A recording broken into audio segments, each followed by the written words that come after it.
نحمده ونصلي ونسلم على رسوله الكريم اما بعد فاعوذ باللہ من الشیطان الرجیم بسم اللہ الرحمن الرحیم۔ سامعین محترم، پچھلا ہمارا درس نفاس اور اس کے متعلق چند اہم مسائل پر مشتمل تھا، اور ہمارا یہ کلپ بھی نفاس کے ضروری مسائل پر مشتمل ہے۔ عزیزان محترم، سوتے وقت عورت پاک تھی، اور جب سو کر صبح اٹھی تو اس نے حیض کے نشانات اپنے کپڑوں پر پائے، تو اسی وقت سے وہ حیض کا حکم دیا جائے گا۔ اگر عشاء کی نماز نہیں پڑھی تھی تو پاک ہونے پر اس نماز کی قضا کرے گی، یہ اس پر فرض ہے۔ اسی طرح حیض والی عورت سو کر اٹھی اور اس نے کپڑے پر کوئی نشان نہیں دیکھا حیض کا، تو رات ہی سے وہ پاک ہے، غسل کرنے کے بعد عشاء کی قضا کرے۔ حیض کی حالت میں ہم بستری کرنا یعنی جماع کرنا حرام ہے۔ ایسی حالت میں جماع جائز جاننا کفر ہے، اور حرام سمجھ کر لیا تو سخت گنہگار ہوا، اس پر توبہ فرض ہے۔ اگر شروع کے دنوں میں کیا تو 1 دینار، اور آخری یعنی ختم کے دنوں میں کیا تو آدھا دینار صدقہ کرنا اس پر مستحب ہے۔ اس حالت میں ناف سے گھٹنے تک عورت کے بدن سے مرد کا اپنی کسی عضو سے چھونا جائز نہیں، جبکہ کپڑا وغیرہ حائل نہ ہو، شہوت سے ہو یا بغیر شہوت۔ اور اگر ایسا کپڑا حائل ہو کہ بدن کی گرمی محسوس نہ ہو تو کوئی حرج نہیں ہے۔ ناف سے اوپر اور گھٹنے سے نیچے چھونے یا کسی طرح کا نفع لینے میں کوئی حرج نہیں ہے، یوں ہی بوس و کنار بھی جائز ہے۔ اپنے ساتھ کھلانا یا ایک جگہ سونا جائز ہے، بلکہ اس وجہ سے نہ سونا یہ مکروہ ہے، یعنی حیض والے دنوں میں یا نفاس والے دنوں میں عورت کے ساتھ نہ سونا یہ مکروہ ہے، بالکل سو سکتے ہیں، یہ شرعی طور پر جائز ہے۔ اس حالت میں عورت مرد کے ہر حصہ بدن کو ہاتھ بھی لگا سکتی ہے۔ اگر ہمراہ سونے میں غلبہ شہوت اور اپنے آپ کو قابو میں رکھنے کا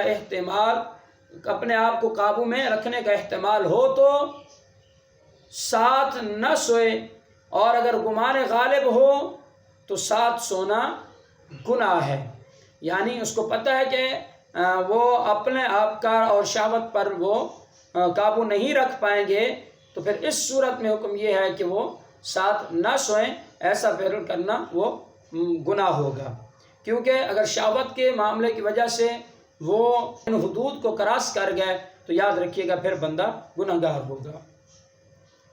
پورے 10 دن پر ختم ہوا حیض تو پاک ہونے پر اس سے جماع جائز ہے، اگرچہ اب تک غسل نہ کیا ہو، مگر مستحب یہ ہے کہ غسل کرنے کے بعد جماع کرے۔ 10 دن سے کم میں پاک ہوئی، جب تک غسل نہ کر لے یا وقت نماز جس میں پاک ہوئی گزر نہ جائے، جماع جائز نہیں ہے۔ یعنی 10 دن سے پہلے اس کا حیض ختم ہو گیا تو اب اس وقت تک جماع جائز نہیں ہے جب تک کہ وہ غسل نہ کر لے، یا جس نماز کے وقت میں وہ پاک ہوئی ہے وہ نماز کا پورا وقت گزر نہ جائے، تو اس میں جماع جائز نہیں ہوگا۔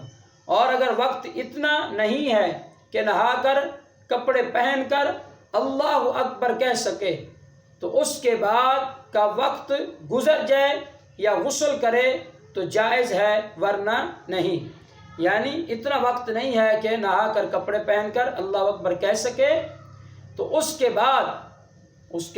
بعد کا وقت گزر جائے یا غسل کر لے تو جائز ہے، ورنہ نہیں۔ حیض سے پاک ہوئی، پانی پر قدرت نہیں کہ غسل کرے، تو غسل کا تیمم کر کے جب تک کوئی نماز نہ پڑھے جماع جائز ہے۔